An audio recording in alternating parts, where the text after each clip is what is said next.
The media has been a cynical teacher, holding our hands and instructing us to achieve society's unattainable expectation. Before we learned our ABCs, we were taught that girls must be delicate. Girls must be pure. Girls must be exotic, Girls must be sexy, Skinny. dependent, submissive. Objectified.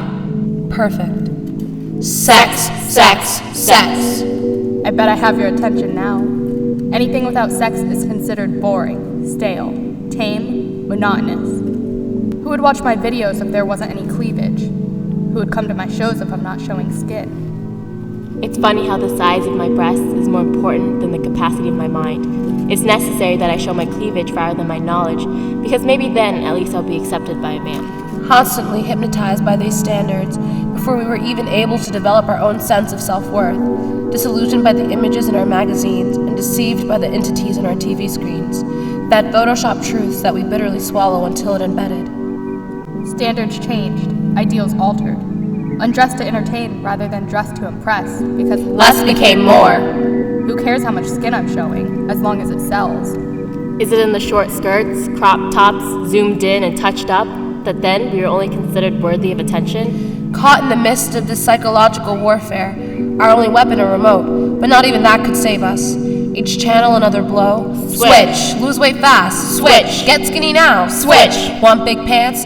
Disembodied voices blow through us like bullets, leaving nothing behind but fragmented bits of a girl that just wanted to feel pretty. We're called arm candy, trophy wife, groupie, slut. Where are the synonyms for men? Men who place women in these positions are considered a boss, a player.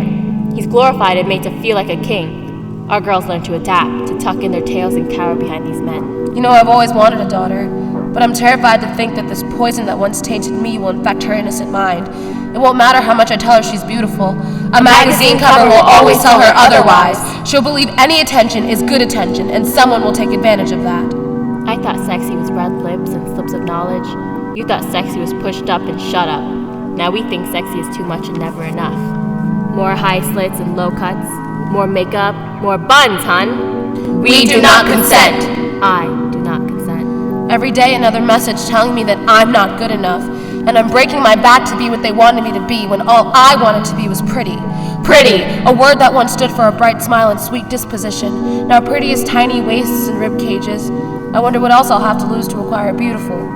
Who's to say I wasn't beautiful before? And for the record, Mr. Thick, The lines were never blurred to begin with.